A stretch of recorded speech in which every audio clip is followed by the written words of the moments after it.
12 morts, 58 blessés.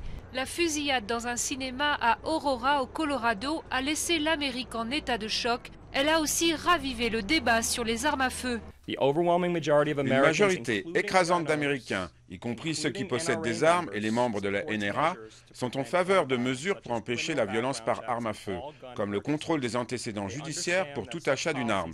Les gens comprennent que ces mesures ne vont pas à l'encontre du deuxième amendement.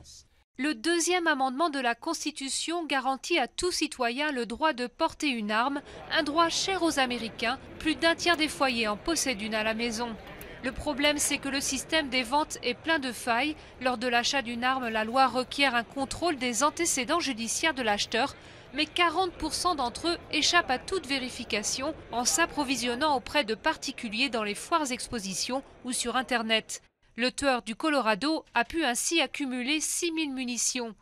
Un système que la NRA défend corps et âme. Avec un budget annuel de 200 millions de dollars, le puissant lobby des armes a les moyens d'influencer les élus du Congrès.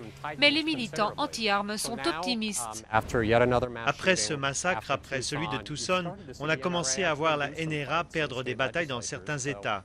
Il y a donc des signes encourageants qui montrent que les gens commencent à comprendre que le lobby des armes à feu est bien trop extrême pour les Américains.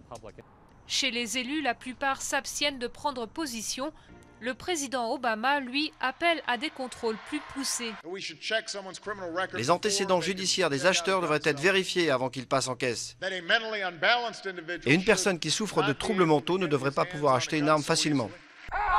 En pleine année électorale, il y a peu de chances que les élus américains prennent des risques de se mettre à dos les détenteurs d'armes. Peu probable donc que la criminalité baisse dans un proche avenir. Chaque jour, 34 Américains meurent tués par balle.